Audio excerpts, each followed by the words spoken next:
These grade 8 pupils have no classrooms and are forced to squat in the grade 10 classroom. Last week, the pupils had lessons under trees.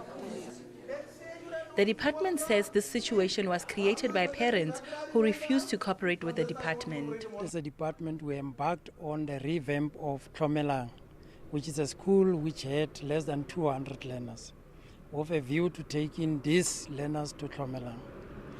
In 2013, the learners were supposed to move, the parents moved the goalpost. The school governing body chairperson declined to comment on camera, but she has made it clear that the increase of gangsterism in township schools like Tlomelang High School in Galeshewe is the reason why they are rejecting the move. We resolute that the school will ultimately move to Tlomelang to allow Floss Primary to function as a school.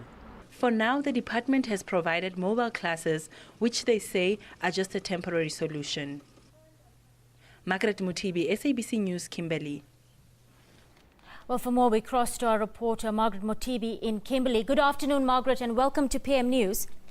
Good afternoon. Look, it does look like a blame game going on between parents and the department now. What's happening there, Margaret? Well, basically what happened is that in that township of Floss, in 2012, there was a problem with a lot of grade 8 students that didn't have accommodation. So what happened is that the department then approached the primary school, Floss Primary School, which had extra classes because of the dwindling numbers of pupils in the school. So the arrangement was that the high school will be moved to the vacant classes at Floss Primary until the department makes a plan for the kids. So what then happened was that they renovated and revamped Tlomelang High School, which is in Galeshewe, which is a black township around Kimberley.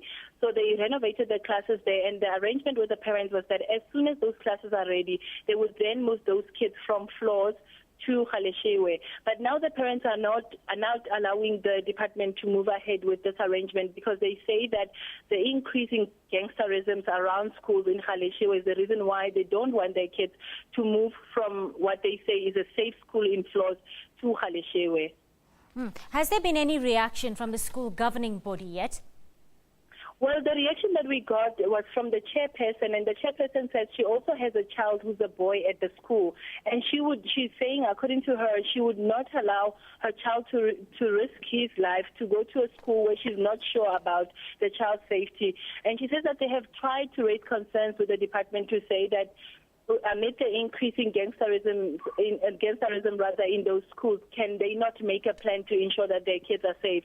Obviously, the department cannot commit itself to say that the child will be safe throughout the day. So what has happened in the interim is that they have decided to leave their kids there, which led to a situation where there aren't enough classes for all the grade 8 learners. So when we started doing the story last week, the grade 8 learners, some of them were using a huge tree outside the classes that they were using as a classroom. So as soon as we started making inquiries, they then moved them into a class of grade 8 learners. So it's still not clear how lessons are conducted because when we came today, the teacher was busy with the grade 10s, and some of the grade 8 learners were just squatting in the class. But it was clear that the lesson was meant for the grade 10 learners. Margaret, you've been tracking this story for some time now. How much of engagement would you say has there been between the department and the parent and school community so far?